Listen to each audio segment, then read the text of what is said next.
예수 그리스도의 생애. 자, 오늘은 예수 그리스도께서 부활하셔서 또 제자들에게 모습을 보이신 이후부터 이제 승천하시기까지 자, 어떤 일들이 있었는가 한번 정리해 보겠습니다. 자, 먼저 교환을 보시면 자, 이제 괄호 4번에 제자의 자격을 회복한 베드로와 또 요한의 운명을 예고하신 주님이다 이거죠. 자, 이 내용은 4복음서 중에서 유일하게 요한복음에만 기록이 되어 있다 이거죠. 예. 바로 요한복음의 맨 마지막 장 21장에서 이제 제자들이 어떻게 보면 일종의 약간 낙담을 하고 시리에 빠진 채 이제 자기들의 원래 생업으로 돌아가려고 고기잡이를 갑니다. 근데 그들이 고기를 잘 못 잡죠. 그때 이제 주님이 그들에게 나타나셔서 주님이 그들에게 고기를 많이 잡을 수 있도록 방법을 가르쳐 주셨고 그들이 그렇게 해서 고기를 많이 잡는 이제 그 내용이 여기에 나온다 이거죠. 근데 이런 장면은 이때가 처음이 아니에요. 여러분도 아시겠지만 누가복음 5장에는 제자들이 어땠습니까? 처음에 어부로서 종사하고 있는데 고기가 잘 안 잡혀요. 그때 예수님이 그들에게 나타나서 가르쳐준 방법대로 고기를 많이 잡고 사람을 낳는 어부가 되게 하겠다. 그렇게 해서 그들을 부르셨죠. 그들이 주님의 부르심을 받고 제자가 돼서 주님을 따랐을 때 바로 그때의 광경이 지금 여기에 다시 한번 반복되고 있는 거예요. 그럼 이건 우연이 아니겠죠. 그렇죠. 예. 자, 교환을 보십시오. 거기 이제 동그라미 2번에 제가 방금 설명한 내용이 거기 나오죠. 이제 주님이 부활하셨잖아요. 그럼 이들은 역시 그럼 이제 주님을 따라서 이제 주님이 시키신 일을 해야 되는데 생업으로 돌아가는 거예요. 지금 잠시 주님이 이들과 같이 안 계시니까 이들은 그냥 어떻게 보면 약간 의욕을 상실한 채 그냥 뭐냐 고기 잡으러 가자. 오늘날 성도들로 이렇게 따져본다면 주님을 섬긴 일에서 뭐예요? 그냥 우리 세상에서 내가 일하는 걸로 가자. 이렇게 되는 거예요. 자, 주님께서는 티베리아 바닷가에 있는 제자들에게 나타나셨는데 밤새도록 고기를 잡지 못한 제자들에게 주님이 고기 잡는 법을 가르쳐 주신 결과 많은 물고기를 잡은 기적이 지금 여기서 일어난 것이다 이거죠. 그런데 이 기적은 여기서가 처음이 아니라 바로 누가복음 5장에서 제자들이 처음 주님께로부터 부르심을 받았을 때 그때도 이 동일한 기적이 일어났었다는 얘기죠. 예. 그래서 거기 밑줄 친 거 보시면 주님께서 처음 그들을 부르셨을 때의 장면과 유사하다 이거죠. 자, 누가복음 5장을 지금 찾을 시간 없어 안 찾겠지만 거기서도 분명히 이렇게 그 직업 어부들인데 자기들이 고기를 못 잡아요. 한 마리도. 아니 그래도 명색이 그 일에 일가견 있는 사람들인데 그쵸? 의아할 거 아니에요. 근데 어때요? 예수님이 그들에게 야 어느 방향에 그물을 내려. 그럼 고기를 잡을 거야. 그때 여러분 제자들이 어떤 생각이 들었겠어요? 주님이 뭘 알아요. 내가 이 어업에 종사한 지가 몇십 년인데. 그죠? 그러니까 베드로가 약간 떨떠름하면서도 주님이 시키니까 할게요. 그렇게 했는데 고기를 엄청 많이 잡은 거죠. 제자들이 완전히 까무러쳤겠죠? 그때 예수님이 그들에게 하신 메시지. 내가 너희로 사람들을 낳는 어부가 되게 하겠다. 바로 뭐냐면 그들은 주님의 손에 붙들린 거죠. 그건 무슨 말이냐면 그들은 더 이상 자신들의 생업을 위해서 인생을 사는 게 아니라 이제는 하나님의 뜻 가운데 그분이 시키신 일을 하고 살아야 된다는 얘기예요. 그러니까 그들이 예전에 세상에서 잘했던 일을 이때는 이제 못하는 거예요. 왜? 주님이 막으시는 거죠. 그게 하나님의 부르심을 받고 쓰임받는 그러한 그리스도인의 특징이라는 걸 아셔야 돼요. 예. 그래서 하나님의 사역자들은 과거에는 세상에서 일이 잘 풀렸는데 어느 순간 세상에서 일이 안 풀린 경우가 있어요. 그럼 그건 우연이 아니에요. 하나님께서 뭔가 그 사람을 따로 쓰시려는 어떤 계획이 있어서 그를 부르신 경우도 있다는 얘기죠. 우리 사역자들 같은 경우는 그런 경험이 많아요. 예. 그러니까 지금 이들은 뭡니까? 이들은 옛날처럼 세상에서 고기 잡는 어업을 하면 안 되고 하나님의 일을 계속 해야 돼요. 근데 지금 이들 스스로가 어떤 거예요? 자기들의 옛날 세상 직업으로 돌아가 버린 거예요. 그러니까 주님이 그걸 어떻게 보면 다시 막는 거죠. 주님이 그들의 본분을 다시금 상기시켜 주는 거죠. 너네 잊었냐 이거예요. 내가 너희를 불렀을 때 잊었냐 이거예요. 너네 이제 옛날의 어부들이 아니라 이제는 사람을 낳는 어부로 살아야 된다 이거죠. 그러니까 여기 요한복음 21장에서도 이들이 고기 잡으러 밤새도록 그물을 쳤는데 잡아요, 못 잡아요? 못 잡는 거예요. 아니, 전문 기술이 있는 사람인데 못 잡는 거예요. 예. 바로 왜 그래요? 그들은 이제 더 이상 직업 어부들이 아니니까. 예, 하나님이 막으시는 거죠. 그래서 다시금 이런 기적을 통해서 그들을 일깨워 주시는 거다. 그렇게 여러분이 이해하시면 됩니다. 자, 밑에 동그라미 3번 보세요. 주님께서는 그들에게 음식을 제공하시고, 자, 그러고 나서 이제 어떻게 하냐? 그분을 3번 부인했던 베드로를 따로 부르십니다. 그래서 주님을 향한 사랑을 3번 확인하는 절차를 진행하셨다는 얘기죠. 자, 예수님 베드로를 따로 불러요. 그래서 15절, 16절, 17절에 예수님이 베드로에게 3번이나 거의 똑같은 질문합니다. 그 질문의 내용이 거기 나오죠. 요나의 아들 시몬아, 내가 나를 어떻게 해요? 사랑하느냐 이거죠. 자, 왜 이 질문을 했을까? 거기 제가 밑줄을 쳐놨죠. 주님께서 베드로의 뭐를 회복시켜 주시려는 조치였다고요? 제자로서의 지위를 회복시켜 주시려는 조치였다라는 거죠. 왜입니까? 예수님의 제자에게 요구되는 가장 기본적인 것은 예수님을 사랑해야죠. 가장 먼저. 마찬가지로 오늘날 그리스도인에게 요구되는 자세는 뭐예요? 예수 그리스도를 가장 첫 번째로 사랑하는 사람이어야 되죠. 예. 그렇게 안 한다면 제자의 자격이 없는 거예요. 그러니까 지금 베드로에게 왜 이 질문한 거예요? 베드로가 이거에 대한 대답을 하면 제자로 이제 인정을 다시 받는 거죠. 자, 밑에 가를 보세요. 베드로는 예수님이 붙잡히셨을 때 자, 몇 번 부인했어요? 3번 부인했습니다. 자, 어떤 사람들은 이걸 보고 베드로가 구원을 잃어버렸다라고 오해하는 사람이 있는데 그렇지는 않아요. 왜 그러냐? 거기 요한복음 17장 12절에 주님이 이렇게 기도한 적이 있죠. 아버지께서 내게 주신 그들을 내가 어떻게 했대요? 지키었고 멸망의 아들 외에는 그들 중 아무도 잃어버리지 아니하였으니 이렇게 예수님이 고백을 했습니다. 여기서 멸망의 아들은 누굽니까? 유다 이스카리ot이죠. 유다 이스카리ot은 어차피 구원 안 받은 자니까. 그러니까 그 자를 빼고는 나머지 제자들은 예수님이 어떻게 했다? 지켰다. 잃어버리지 않았다는 얘기죠. 그러니까 이들이 구원을 잃어버릴 수는 없는 거예요. 그렇죠? 그래서 베드로는 구원을 잃어버린 게 아니라 밑에 나를 보세요. 그럼 무엇을 잃어버렸는가? 자, 이 답은 자, 무덤가에서 흰 옷을 입은 천사가 이렇게 여인들에게 했던 말에서 우리가 단서를 찾아볼 수 있는 거예요. 자, 우리 교환에 나온 대로 마가복음 16장 7절에는 이렇게 기록되어 있죠. 자, 천사들이 뭐라고 얘기해요? 너희는 가서 주의 제자들과 베드로에게 이렇게 얘기합니다. 바로 우리는 여기서 단서를 찾는 거예요. 여러분, 베드로도 원래 제자잖아요. 근데 왜 여기서 하필 제자들과 베드로를 따로 분리시키냐 이거예요. 말하자면 베드로는 주의 제자들에서 제외되었던 거죠. 예. 그러니까 이제 예수님이 부활했을 때는 어떤 거예요? 베드로가 제자들의 그룹에 있는 게 아니기 때문에 제자들을 따로 베드로를 따로 이렇게 부르신 거란 얘기죠. 즉 베드로는 예수님을 부인했기 때문에 제자의 직위를 상실한 거예요. 그래서 베드로는 제자들 안에 포함될 수 없으니까 따로 부른 거란 얘기죠. 제자들과 베드로 이렇게 따로 부른 거죠. 그래서 다를 보세요. 자, 베드로가 주님을 몇 번 부인했죠? 3번 부인함으로써 제자로서의 지위를 상실했죠. 그래서 주님은 베드로에게 그분을 몇 번 사랑한다는 고백을 받아내는 거예요? 3번 하는 거란 얘기죠. 이제 여러분 이해되시겠죠? 그렇죠? 왜 예수님이 베드로에게 3번 묻냐 이거예요. 4번, 5번도 아니고 1번, 2번도 아니고 왜 3번이냐? 바로 베드로가 예수님을 몇 번 부인했기 때문에 3번 부인했기 때문에 정확히 3번을 사랑하는지를 고백을 받아내시는 거예요. 그 고백에 통과를 해야 이제 예전의 제자로서의 지위를 회복할 수 있는 거예요. 그래서 자, 그래서 밑에 라를 보십시오. 자, 주님께서는 자 15절 처음에는 어떻게 질문했냐면 내가 이 사람들보다 나를 더 사랑하느냐라고 먼저 물으셨어요. 자, 이건 주님이 의도가 있으신 거예요. 그냥 야 베드로야 너 나 사랑하냐? 이게 아니라 처음에는 너가 이 사람들보다 나를 더 사랑하냐? 이렇게 묻습니다. 자, 왜 그랬을까요?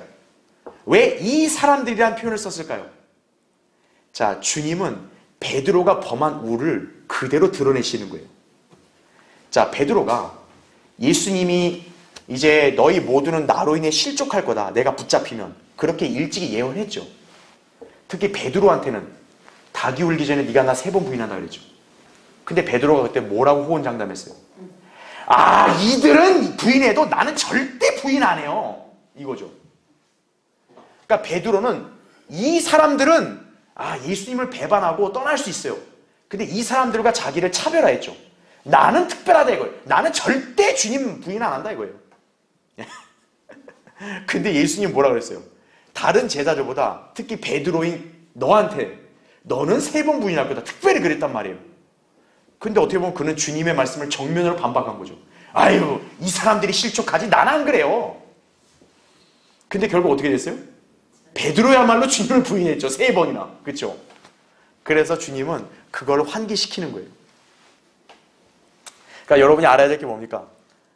우리는 인간은 무의식적으로 말을 내뱉는 경우가 있는데 주님은요 다 기억하시는 거예요. 그러니까 여러분이 하나님 앞에서 함부로 호언장담하는 거 주의해야 돼요. 주님 다 기억하시는 거예요. 주님은 다 찔림을 주는 거예요 나중에. 여러분 베드로가 자만했잖아요. 그렇죠? 그걸 일깨워 주는 거죠. 하나님 말씀에 겸손하게 순종을 해야 되는데 자기가 하나님 말씀을 오히려 부정하면서 자기가 오히려 이렇게 방심을 한 거죠. 자, 그래서 베드로가 여러분 주님의 이 질문을 들었을 때 그 생각을 했겠어요? 안 했겠어요? 했죠. 그러니까 사실 정확한 대답은 뭐예요? 예 주님, 저는 이 사람들보다 제가 더 주님을 사랑합니다. 이게 정답이었는데 딱 그렇게 말 안 하고 주님 제가 사랑하는 거 아시잖아요. 딱 이렇게 약하게 얘기하죠. 그렇죠? 자, 밑에 말을 보십시오. 자, 어쨌든 주님은 베드로의 고백을 인정하신 거예요. 비록 베드로가 연약해서 넘어졌지만 어쨌든 베드로의 진심은 뭡니까? 주님을 정말 사랑하는 사람이에요. 그러니까 이제 주님은 베드로의 그런 고백을 인정하시니까 바로 어떻게 대답하시냐? 거기 나오죠. 15절에 먼저 어린 양들을 먹이라 이렇게 나옵니다. 여러분 양들을 먹이는 게 뭡니까? 바로 목회죠. 목회. 그래서 이후에 베드로는 어떻게 보면 목회 사역에 부르심 받은 거죠. 그 목회를 베드로전서 5장에는 장로로 표현하고 있는 거예요. 장로. 그러니까 여러분이 알아야 될 게 뭡니까? 장로, 감독, 목사 다 똑같은 목사를 가리키는 거예요. 근데 한국 교계들이 하도 무식해가지고 장로를 따로 만들었죠. 어깨에다 힘주는 마치 무슨 대단한 감투처럼 장로를 따로 만들어놨죠. 전혀 모르는 거예요. 여러분 베드로가 오늘날 이 교계 장로들 같은 그런 사람이겠어요? 여기 장로는 양들을 먹이는 거예요. 목회예요. 자, 그래서 15절에는 어린 양들을 먹이라 이렇게 얘기하죠. 그러니까 주님이 두 번째 질문해요. 네가 날 사랑하느냐? 예. 그러니까 이제 예수님은 또 어떻게 얘기하세요? 16절 17절에 보면 내 양들을 먹이라. 처음에는 어린 양들이었다가 이제는 뭐예요? 양들로 바뀌었죠. 자, 어린 양들이라면 양들 중에서 어린 지체들, 오늘날로 따진다면 약간 주일학교 정도가 되겠죠. 그래서 주일학교 초등부의 어린 양들, 이들을 먹이는 어떻게 보면 사역의 임무를 맡은 거고, 근데 베드로는 그걸로 끝나는 게 아니라 이제는 좀 큰 양들, 그쵸? 어린이 아닌 큰 양들을 먹이라는 또 임무가 주어지죠. 즉 어떻게 보면 주일학교를 먹이는 사역에 처음에 부르심 받았다면 그 이유는 이제 중고등부, 그리고 또 청년부, 장년부, 노년부 이런 성인들까지 이렇게 먹이는 그런 목회를 어떻게 보면 이렇게 임무를 받았다. 그렇게 여러분 이해할 수 있는 거죠. 다시 말하면 베드로가 목회를 담당하는 계층이 넓어졌음을 짐작케 하는 거죠. 자, 우리가 여기서 배울 수 있는 게 뭐냐? 주님께서 부르신 종들은 항상 큰 사역을 바로 맡기시는 게 아니에요. 적은 사역부터 맡기시는 거예요. 그 사역에 신실하면 주님이 이제 거기서 사역의 지경을 넓혀주시는 점을 알아야 되는 거예요. 그래서 성도에게 요구되는 건 뭡니까? 처음부터 유능함이 아니라 신실함이 요구되는 거예요. 신실함. 저 개인의 어떤 간증을 얘기한다면 저도 처음부터 목회로 부름받은 게 아니에요. 저는 잘 몰랐지만 저도 처음에는 주일학교 교사를 맡았어요. 제가 한 13, 14년 전에 주일학교 교사를 먼저 맡은 거예요. 저는 뭐 그런 거 전혀 생각도 못했죠. 그 초등부를 먼저 제가 가르치고 그 양육하는 일을 하고 나니까 주님이 지역교회 목회를 맡기시는 거죠. 바로 그거란 점 아셔야 된다겠죠. 자, 다음 페이지 보세요. 그래서 맨 위에 바를 보면, 자, 베드로는 주님께서 자기를 이렇게 회복시키고 사역을 위임하신 이 장면을 잊어버리겠어요, 베드로가? 아니죠. 기억하죠. 그래서 베드로가 훗날 주님의 양들을 먹여야 하는 목자들에게 이제 이렇게 당부를 하는 거란 얘기죠. 거기 교환에 나오죠. 베드로전서 5장 2절부터 4절을 보면 너희 가운데 있는 하나님의 양무리를 치고 돌보되, 자, 이게 바로 성경적인 목자상이라는 거 아셔야 돼요. 마지못하여 하지 말고 어떻게 하래요? 자원함으로 하라 이거죠. 그리고 더러운 이익을 위해 하지 말고 이거죠. 예. 자기 입속 챙기려고, 자기 먹고 살라고, 자기 뭐 유익을 위해서 이렇게 해서 목회하지 마라 이거예요. 준비된 마음으로 하며 이거죠. 그 다음 잘 보세요. 하나님께서 맡겨주신 자들을 어떻게 하면 안 돼요? 지배하려 하지 말고 이거죠. 오직 양무리의 본이 되라 이거예요. 이게 참된 목자상이에요. 목자는 회중들 위해 군림하는 사람이 아니에요. 회중들에게 본을 제시하는 사람입니다. 이렇게 하는 게 주님을 섬기는 겁니다. 이렇게 본인이 본을 제시해서 회중들이 따라오게 하는 것이 그게 목자예요. 예. 자기는 아무것도 안 하면서 밑에 성도를 다 시켜먹고, 이건 목자가 아니라 이거죠. 이건 지배하는 거죠.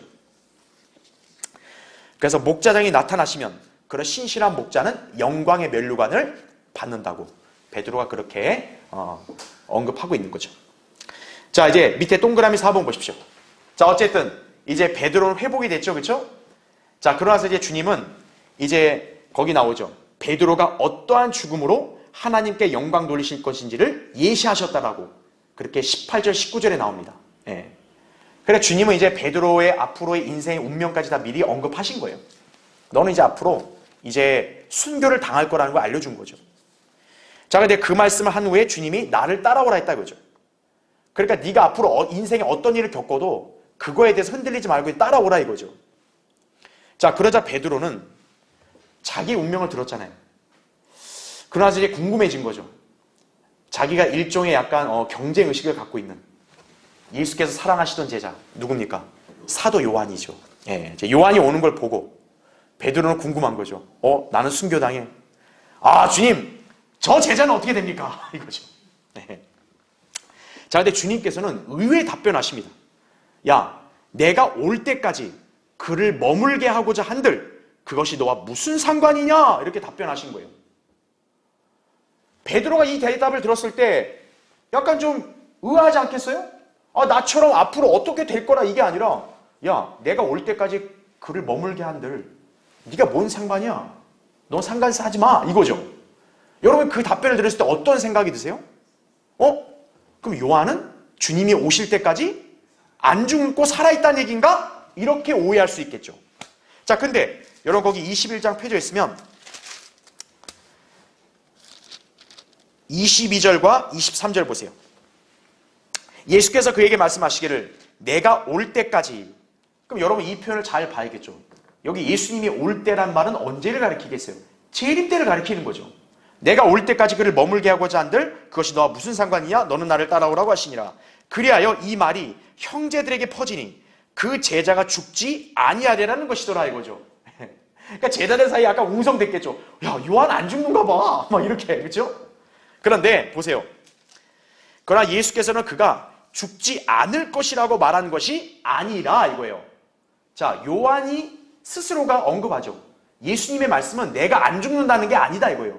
그 말은 뭡니까? 요한은 자신이 죽는다 이거예요. 근데 잘 보세요. 내가 올 때까지 그를 머물게 하고자 한들 그것이 너와 무슨 상관이냐고 한 것이더라. 이렇게 바로잡아주는 거죠. 그러니까 이 말이 약간 의미심장한 거예요. 뭐냐면 요한이 안 죽는다가 아니에요. 요한은 죽어요. 근데 중요한 거는 주님이 오실 때까지는 요한은 머물러 있어야 한다는 얘기죠. 즉 그 말은 주님이 오실 때까지 요한은 죽지 않고 일단 머물러 있다는 얘기죠. 그럼 이게 무슨 뜻이냐 이거예요.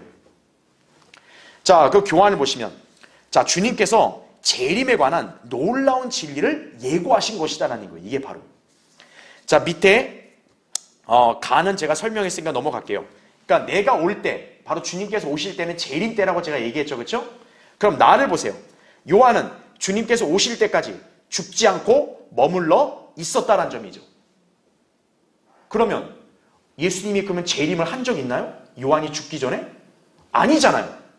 그럼 이게 무슨 말이냐 이거죠. 바로 여러분이 이 힌트를 이렇게 찾으려면 요한계시록 1장 한번 보세요. 예. 잠깐 그거 껴놓으시고 요한계시록 1장 거기 9절부터 10절을 볼게요. 너희의 형제이며 환난과 예수 그리스도의 왕국과 인내에 동참하는 자인 나 요한은 하나님의 말씀과 예수 그리스도의 증거로 인하여 팜모라고 하는 섬에 있었느니라 이렇게 나오죠. 즉 요한은 지금 팜모 섬에 유배가 된 거예요. 그렇죠?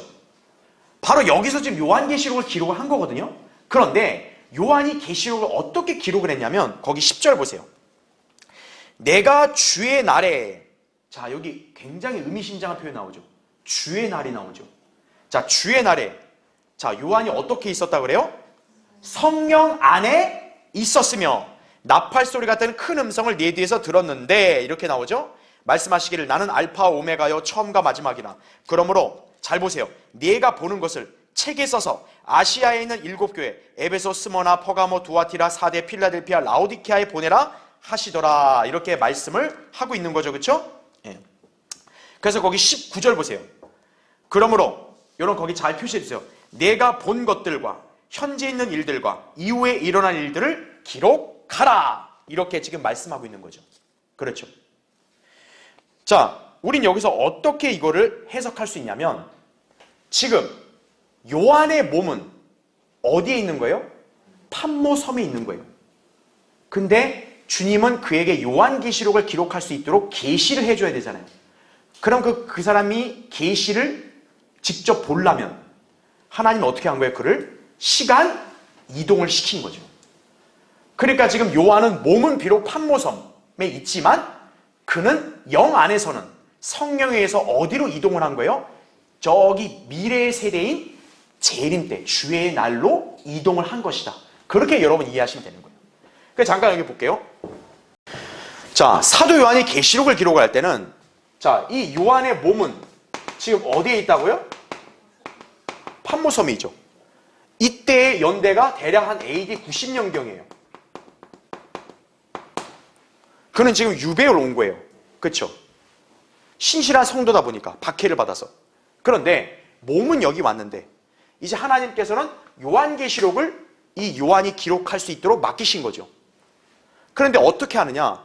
요한에게 그냥 야 내가 불러주는 대로 기록해 이게 아니라 요한에게 보여주는 거예요. 그래서 우리가 아까 여기서 봤던 대로 네가 본 것들 이렇게 얘기하잖아요. 본 거. 그러니까 요한에게 보여줘야 되는데 그러면 미래의 일들을 요한이 봐야 되잖아요. 그러니까 하나님은 어떻게 한 거예요? 이 사람의 몸은 여기에 있지만 영은 어떤 거예요? 시간 이동을 시킨 거죠. 그래서 바로 이걸 어떻게 표현한 거예요? 성령 안에서 어느 날에 있었다고 얘기해요? 주의 날에 자기가 성령 안에 있었다 얘기하는 거죠. 즉 그 말은 요한이라는 이 주체가 주의 날에 있는 거예요. 그러니까 시간은 지금 어딘 거예요? AD 90년이 아니라 자기는 주의 날에 있다 이거죠. 근데 어떻게 자기는 지금 AD 90년의 사람인데 어떻게 주의 날에 있냐 이거예요.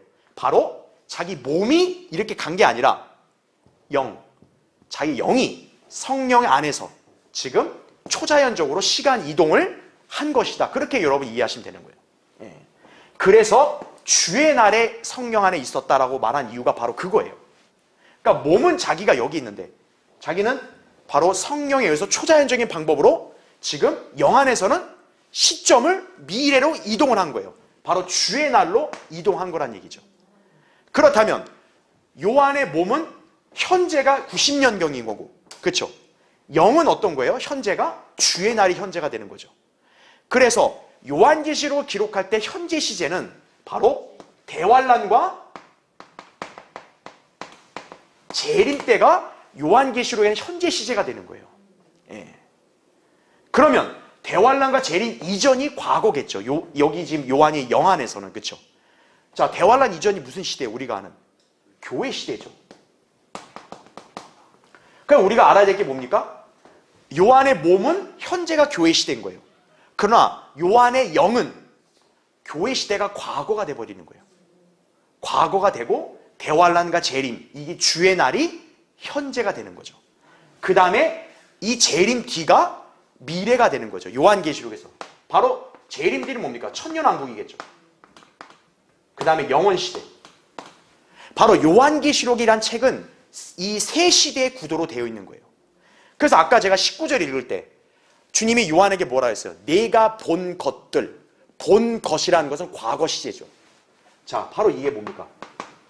본 것들이 교회 시대. 그 다음에 현재 있는 일들이란 말이 나오죠.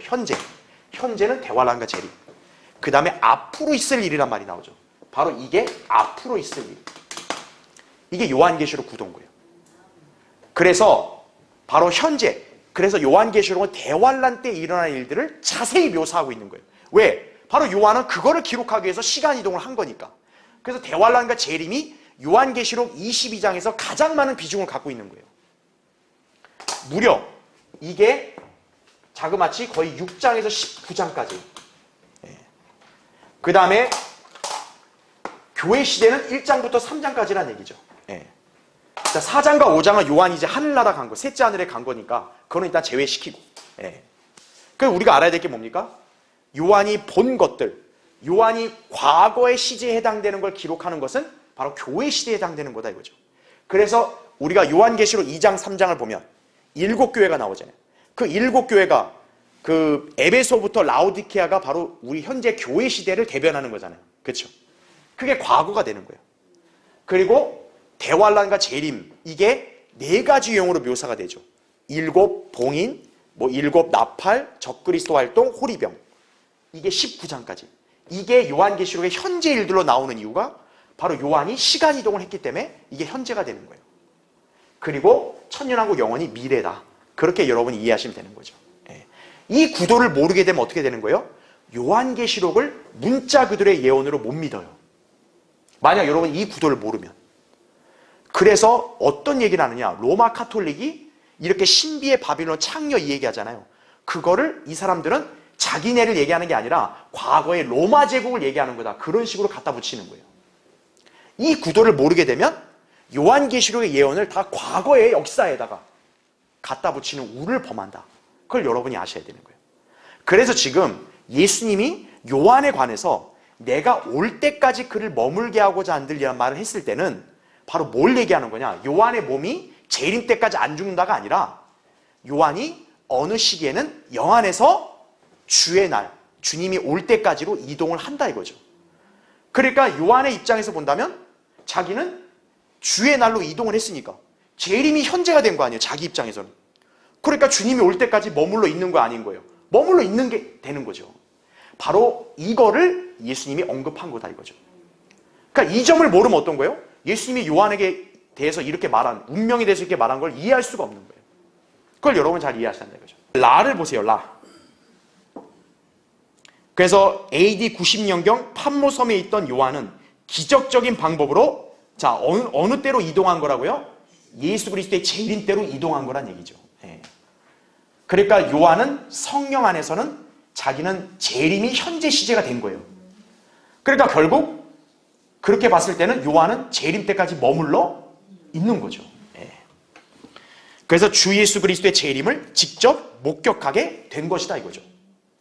그러니까 그게 현재 일들이라고 요한계시록에 나오는 이유가 그거란 얘기죠.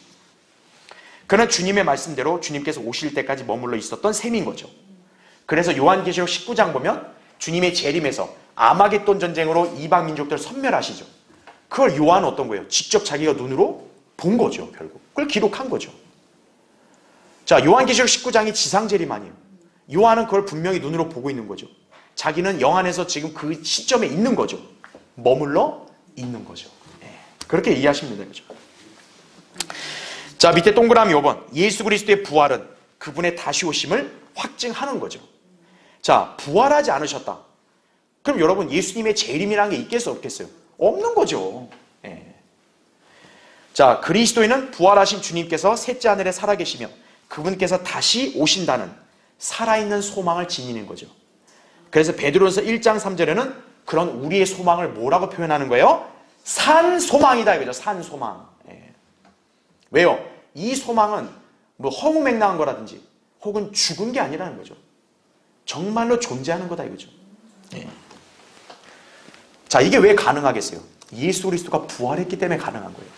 만약 예수 그리스도의 부활이 역사적인 사실이 아니라면 지금 이 요한복음에 있는 요한의 운명에 관한 말씀도 엉터리인 거예요. 그걸 우리가 알아야죠. 그렇죠?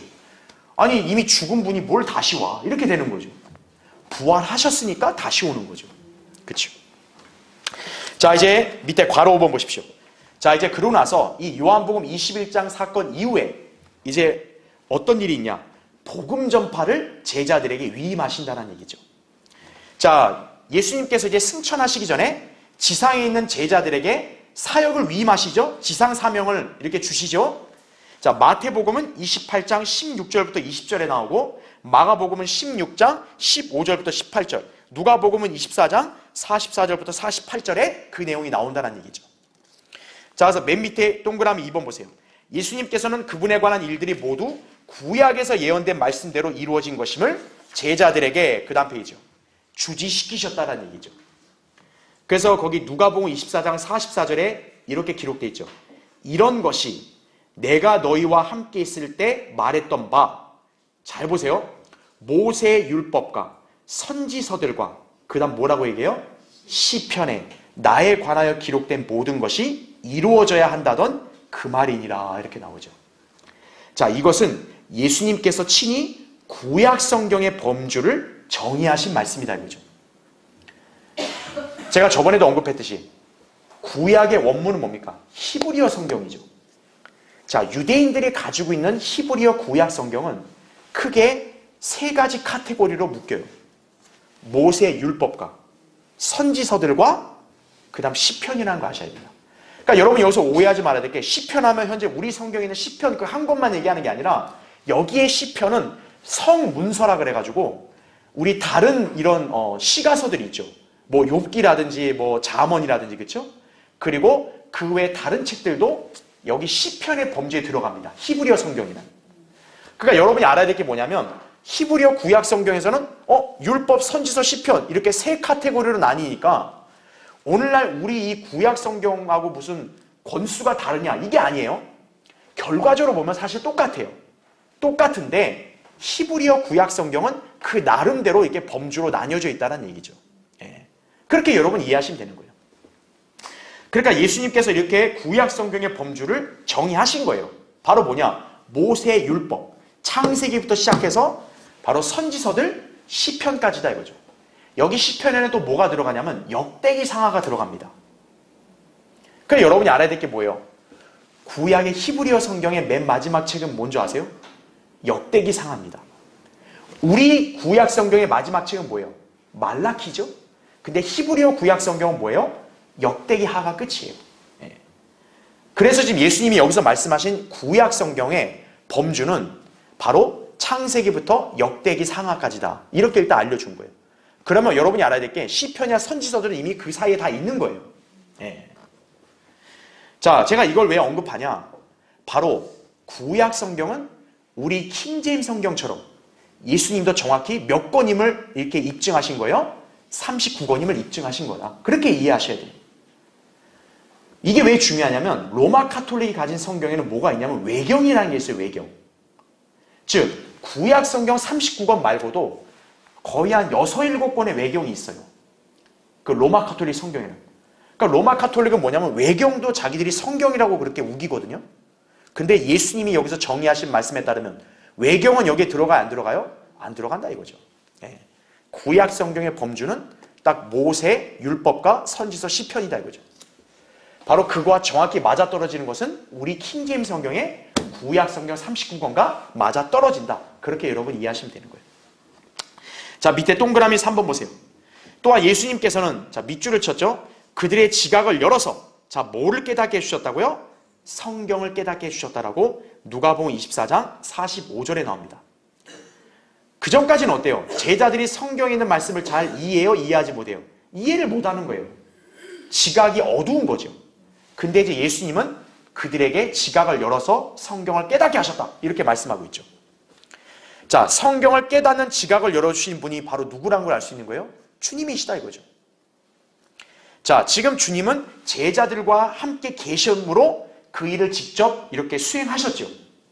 그러니까 예수님이 계시니까 예수님이 그들의 지각을 직접 열어서 깨닫게 하신 거예요.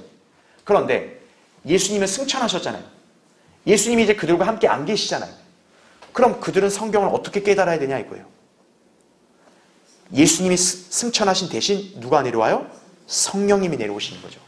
그 성령님이 바로 진리의 영이시죠. 그리스도의 영이시죠. 예. 그러니까 지금 승천하기 이전에는 예수님이 같이 계시니까 그들에게 성경을 깨닫게 하신 거고, 예수님이 승천하신 다음에는 성령님이 믿는 성도들 안에 내주하심으로써 성경을 깨닫게 하신다. 이렇게 이해하면 되겠죠. 예. 자, 그 다음 밑에 동그라미 4번 보세요. 부활하신 예수님께서는 아버지께 하늘과 땅에 있는 모든 권세를 받으셨다라고 마태복음 28장 18절에 그렇게 언급하죠. 그 다음에 제자들에게 지상명령을 주셨습니다. 자, 마태복음의 마지막 구절이죠. 28장 거기 19절 20절 보면 자, 이렇게 나오죠. 그러므로 너희는 가서 뭐라 그래요? 모든 민족들을 가르치고 아버지와 아들과 성령의 이름으로 침례를 주며 내가 너희에게 명령한 모든 것을 가르쳐 지키게 하라. 보라, 내가 세상 끝까지 너희와 항상 함께 있으리라. 이렇게 예수님이 승천하시기 전에 제자들에게 지상 사명을 위임하신 거예요. 그러니까 자, 이 명령은 바로 제자들로 하여금 복음을 전파하라는 사명인 거예요. 이게. 예. 자, 그럼 이걸 우리가 어떻게 해석해야 되느냐? 보세요. 밑에 가. 자, 일단 이 명령은 1차적으로 마태복음의 특성상 자, 누구에게 주신 거예요? 유대인 제자들에게 주신 거라는 걸 아셔야 돼요. 예. 그러면 여러분도 아시겠지만 유대인 제자들이 예수님이 승천한 이후에 사도행전에서는 어떤 복음을 전파했습니까?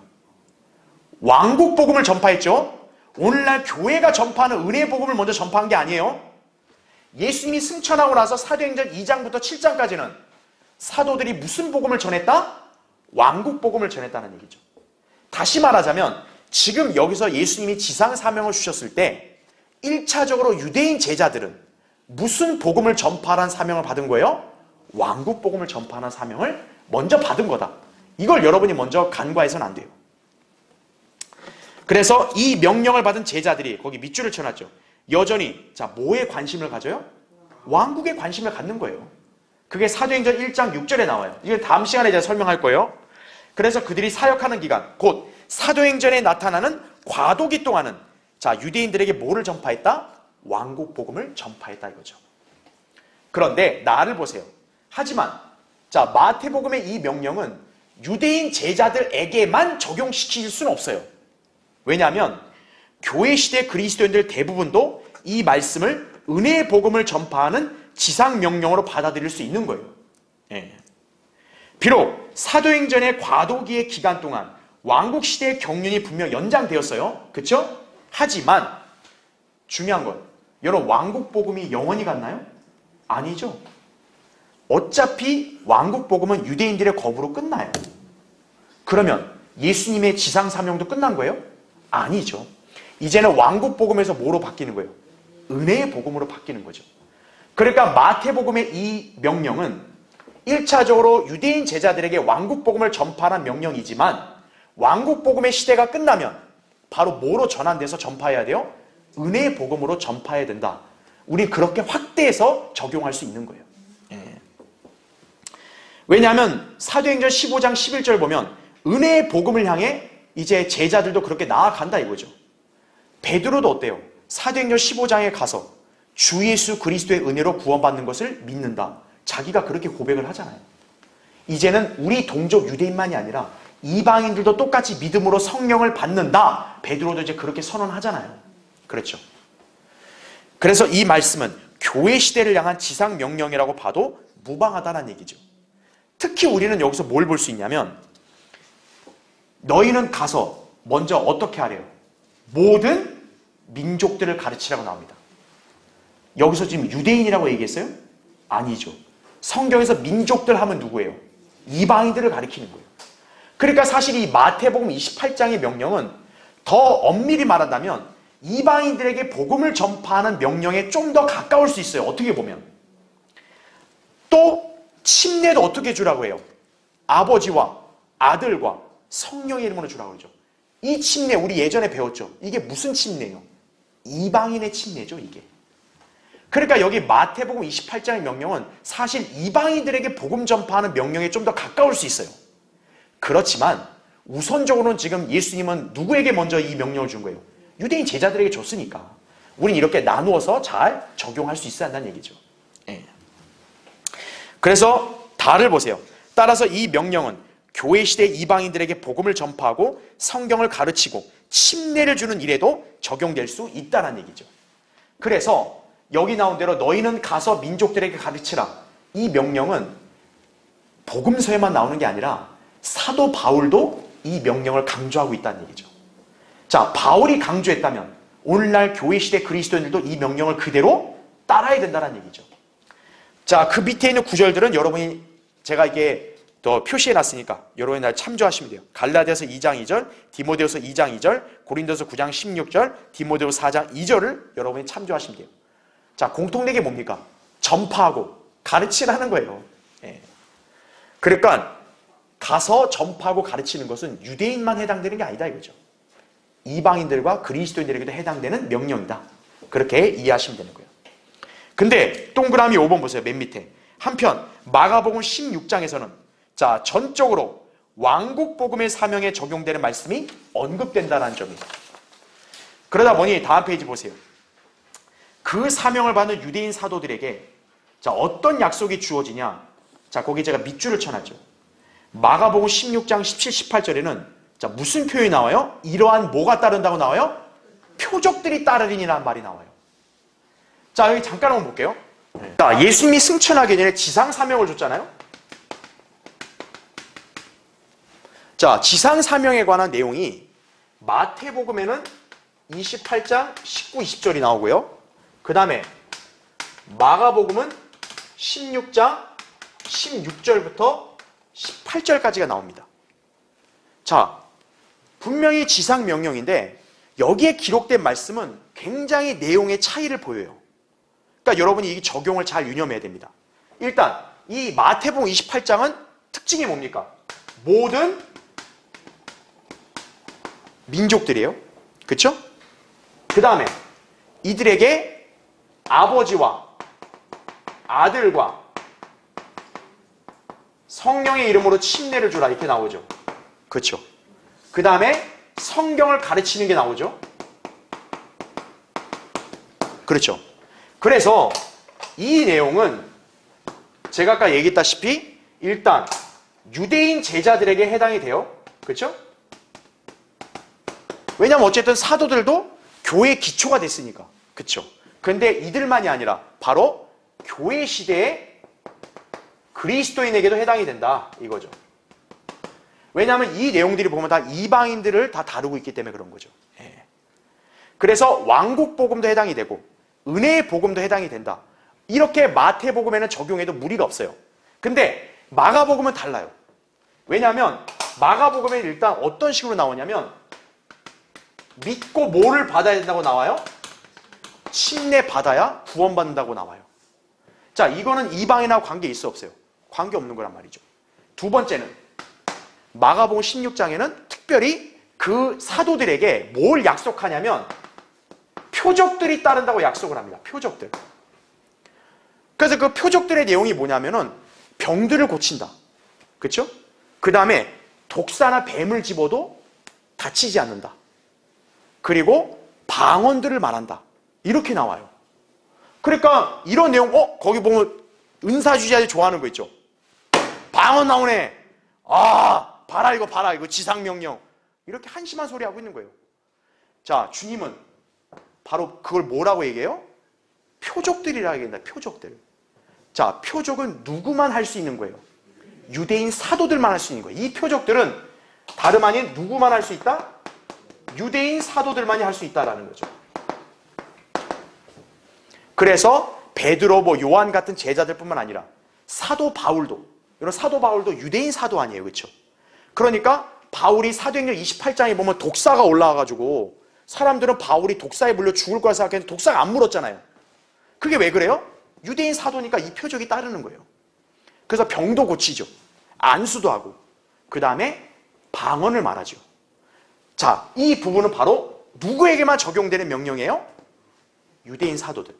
그래서 이거는 여러분 알다시피 왕국복음의 경륜과 교회 시대에 다 적용할 수 있지만, 자, 이거는 어느 시대의 경륜에 우리가 적용해야 되는 거예요? 바로 대환란 시대에 적용이 돼야 된다 이거죠. 바로 이거는. 왜요? 대환란 시대에 무슨 복음이 전파되니까? 왕국복음이 전파되니까. 왕국복음이 전파될 때 바로 뭐가 따라와요? 표적들이 따라오는 거죠. 예.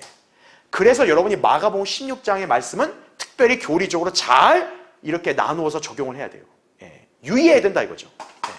그러니까 이 점을 모르고 그냥 다 갖다 붙이면 안 된다는 얘기죠. 예. 마태복음은 우리에게 적용할 수 있어요. 하지만 마가복음은 특별히 이거는 유대인 사도들에게만, 그리고 이게 적용되는 시대의 사람들은 대환란 때 유대인들이다. 왜요? 대환란이 바로 왕국복음이 전파되는 시대니까. 왕국 임하기 직전 시대의 유대인들에게만 해당된다 이거죠. 또 표적은 누구만 보게 하는 거예요? 유대인에게만 보게 하는 거죠. 그걸 우리가 이해해야 된다 이거죠. 자, 이제 동그라미 6번을 보십시오. 자, 그렇게 해서 마가복음에도 그렇게 이제 지상사명의 명령을 이렇게 하셨고요. 자, 누가복음 24장에서는 어떤 내용이 기록되어 있냐면 회개와 죄사함이 선포되어야 한다는 사실이 언급이 돼요. 그리고 너희가 이런 일의 증인이라 이 말씀이 제시가 됩니다. 47절, 48절에. 예. 자, 이 말씀은 어때요? 교회 시대의 성도들에게 적용해도 무리가 없죠. 그렇죠? 왜요? 우리도 역시 뭐를 전파합니까? 죄인들에게 회개하라. 예수 그리스도를 믿음으로 죄사함 받을 수 있다. 이렇게 얘기하잖아요. 그렇죠? 그리고 우리도 증인이잖아요. 그렇죠? 예. 그래서 1차적으로는 유대인 사도들에게 적용이 되지만 사도 바울도 교회 시대의 그리스도인들도 그렇게 사역해야 함을 본으로 보여주었다는 얘기죠. 그래서 거기 사도행전 20장 21절에 보면 바울이 자기가 어떻게 전파했는지를 이렇게 설명하죠. 유대인과 또한 헬라인에게도, 자, 먼저 뭐를 증거했어요? 하나님께 대한 회개와 우리 주 예수 그리스도에 대한 믿음을 증거했다. 이렇게 나오죠. 네. 바로 회개와 제사함이 관련되어 있는 그런 복음 전파를 한 거죠. 그러니까 누가복음 24장의 명령도 교회 시대 성도들에게 적용되는데 무리는 없다. 그냥 이렇게만 이해하시면 됩니다. 네. 그 다음 마지막 괄호 6번 보십시오. 제자들이 보는 가운데 이제 어떻게 해요? 승천하셨습니다. 자, 여러분 누가복음 24장 한번 보세요. 누가복음 24장 49절부터 53절 볼게요. 보라, 내가 나의 아버지께서 약속하신 것을 너희 위에 보내노라. 그러나 높은 곳으로부터 능력을 입을 때까지 예루살렘 도성에서 기다리라고 하시더라. 이렇게 나오죠. 자, 여기 보면 나의 아버지께서 약속하신 것을 너희 위에 보낸다. 이게 뭘까요? 바로 누가 오는 거예요? 예수님이 올라가시면 성령이 강림하시는 걸 가리키는 거죠. 그러면 높은 곳으로부터 바로 뭐를 입는 거예요? 능력을 입는 거죠. 그때까지 제자들에게 하신 명령은 뭡니까? 예루살렘에서 기다리라 이거죠. 그러니까 실제 이들은 기다렸고 사도행전 2장의 오순절 때 이제 성령이 강림해서 성령 침례를 받는 거죠. 그래서 우리 교환을 보세요. 그래서 동그라미 2번 보면 이제 성령의 강림을 예수님께서 제자들에게 언급하신 거라는 얘기죠. 미리. 그렇죠? 그래서 가를 보시면 예수님께서 약속하신 것은 바로 성령으로 뭐를 받는 거예요? 침례를 받는 거예요. 그래서 누가복음 24장에는 이렇게만 나오지만 사도행전 1장에는 거기 1장 5절에 여러 날이 지나지 않아 성령으로 뭐를 받는다고 약속하세요? 침례를 받는다고 약속하신다는 얘기죠. 바로 누가복음 24장의 말씀은 사도행전 1장 5절과 연결되어 있다. 그렇게 이해하시면 되는 거예요. 그래서 나를 보시면 주님께서 그들에게 약속하신 일은 자, 언제 성취가 됩니까? 사도행전 2장의 오순절 때 성취가 된다 이거죠. 성령이 강림하심으로써 그리스도의 몸이 형성이 되었고 사도들은 성령 침례를 받아 그리스도의 몸 안으로 들어갔죠. 성령께서 그들 안에 영원히 내주하심으로써 보증이 되셨죠. 그게 이제 제자들에게 일어났고 그 이후에는 그리스도인들에게 모두 일어나게 되는 거죠. 그렇죠. 예.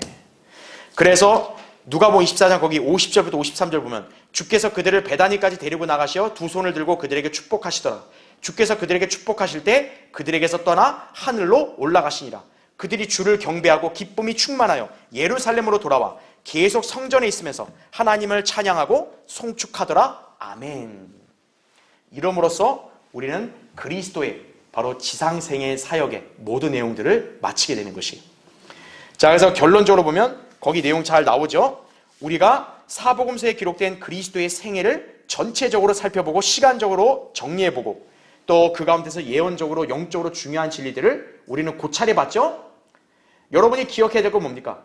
예수님의 생애는 말 그대로 성경대로 이루어졌다는 얘기예요. 예.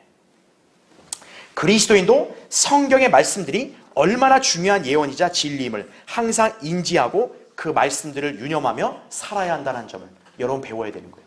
주님도 성경대로 사시는 거예요. 이 땅에 있는 성도들도 성경대로 살아야 된다는 얘기죠.